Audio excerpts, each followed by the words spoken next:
And welcome inside Delaware Live Sports. Nick Alessandrini alongside AJ. See the free throw missed that time by Dallas Pierce. But AJ, we are underway here. One of the biggest matchups of the season. The one maybe everyone had.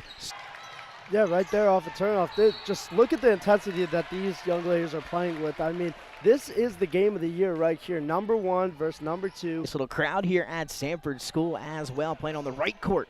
Boys practicing over there on the left, just wrapping up things a few moments ago. Again, Sanford up 8-3. Mabbie Air to the top of the key. Here we go. We see Kate playing better in transition right now, moving more at a faster tempo. And able to draw the foul. That time was Applewhite. She'll be one of the players. Funding the ball at the baseline. It looks to be Dallas Pierce. Now Cape has to have one of their special play. Production has been something they've been struggling with right now. So here's Applewhite as we tick under 3 minutes to go. Quarter number 1. 8-3 Sanford. Sanford not going to waste any time the other way. Amaya Carroll missed the last one. Not going to miss that one. She knocks down the triple. Yep, her and Jada Snow together, that 1-2 combo. AJ, we talked before we went on the air. Sanford 10 wins in a row. They have not lost an in-state contest yet this season, and they're ready for this one here. 8-point lead. Can't catch your own pass there, and another turnover for the Vikings. Yeah, that was actually kind of smart on her part to play that acting role a little bit, to act like she got bumped, throw herself. Off to the start they probably wanted. Dallas Snow wanting to add to that. Rebound off the back end of the rim off the miss, but ball on the floor. Now somebody's going to. They knew, on Cape, because they knew Sanford was in a vulnerable position with their deck up on the court. So, as Meredith now controlling the offense here straight away, top of the key, as she's going to be patient. Work it around the perimeter now. That's one thing the Vikings have been unable to do so here early. And this one, a big deep shot looking for Zoe Kashner deep down the court, but that one sails out of play. To work with on the fast break, and if she just let that go when she was at the opposing team's top of the key, that's an easy 2-point score right there. It's a matchup of the top 2 teams here in the state of Delaware. Bringing it up, it's going to be Julia Salor. Coming into the ball game, averaging 10.5 points. Ball there. I mean, right when she let that ball go, you could tell by her follow-through she knew it was cash.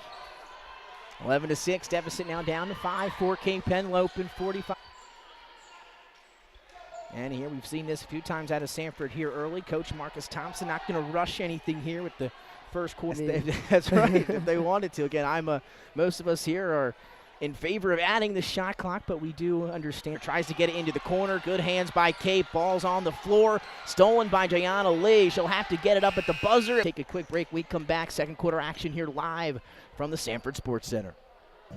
At Ferris Home Improvements, your family's comfort and safety is always minimum 6-foot distancing, virtual conferences to discuss project details, job quotes delivered electronically or brought to your door for your review and approval, and our customers.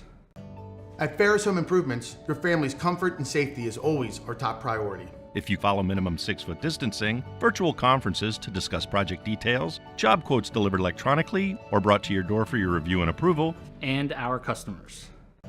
At Ferris Home Improvements, your family's comfort and safety is always our top priority. Pretty well. Who's 4 for Cape? 4 for Cape is Elizabeth Rishko. All right, we're back.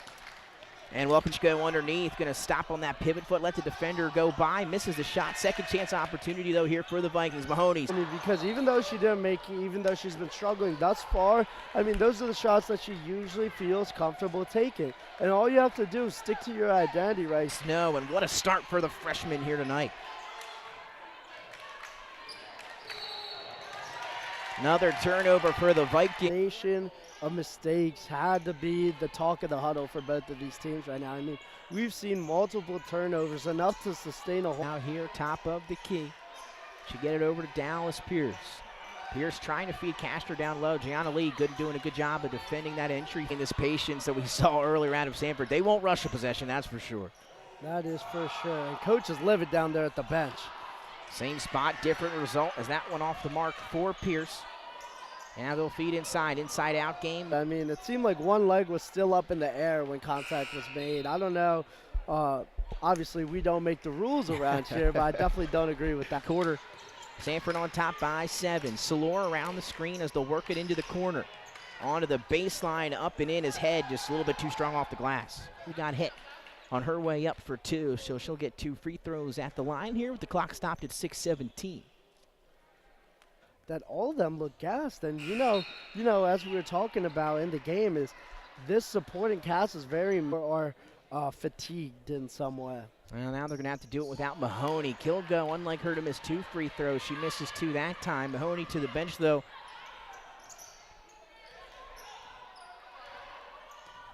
.606, first half action, 13-6. Still your score, trying to trap Meredith out here on the corner. She beats it over to Kilgo.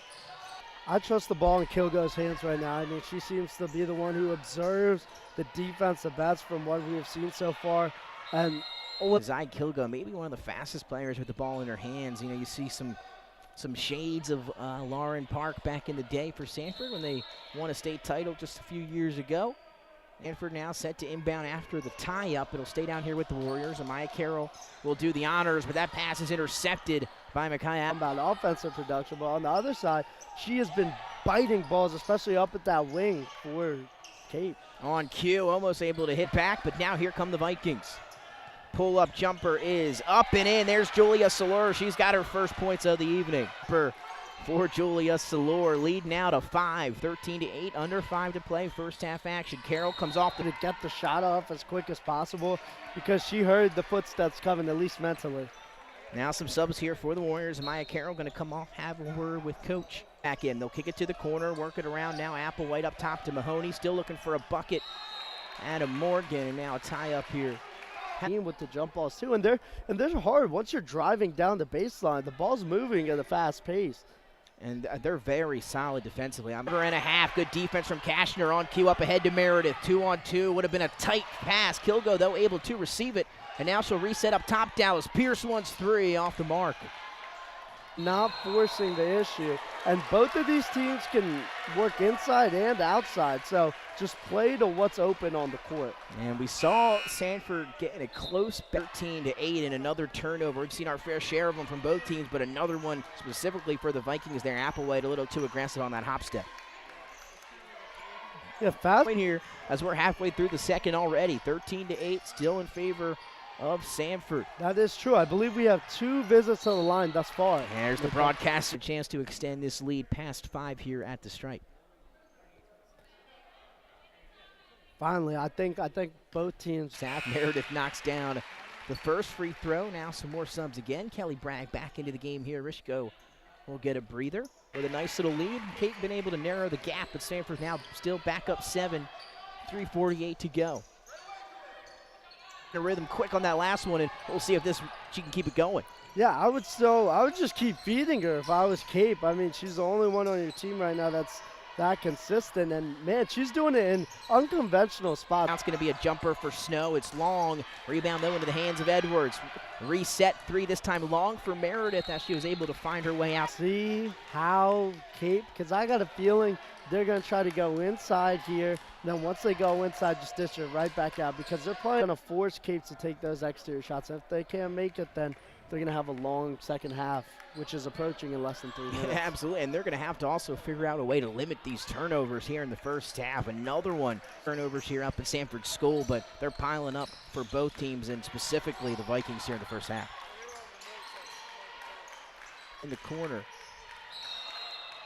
And there was a reason she was able to split those defenders so easily. Yeah, there was. I mean, I want to see more off-ball movement. It seems like all 5 players are standing in the same exact places. Salor, hop step inside at the free throw line. On the face of Julia Salor. I thought it was funny how she was just in her zone and then all of a sudden thought she was going to line and got turned down by the referee. Yeah, that was a tough one. Right on cue. I mean, that's exactly what we wanted to see. There was a little bit of a maze she had to get through, but eventually she found that. Says, I'll take it right back. 3-on-2, takes some contact, and the layup won't go, but Cape with a second chance. Applewhite wants 3. That board game down low for the offensive side, and I think that goes to show you what a leader does when they can't produce by themselves. Mahoney in the corner. She was open. Wouldn't fall, and now this will walk the floors. Ever since we talked about the foul number, there's been fouls, so we're going to have a 1-4 coming in this contest just shy under 15 points per game. And not on track for that here tonight. Again, one of the premier players here in the state of Delaware, and I believe with only one field goal here in the first half. Yeah, I mean, we saw against Sussex Central a couple of days before that, she had 13.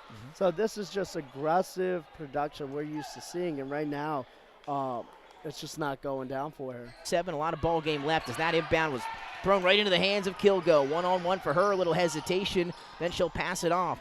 Snow thought about the mid-range jumper, salute into the hands, and finished underneath Dallas Pierce.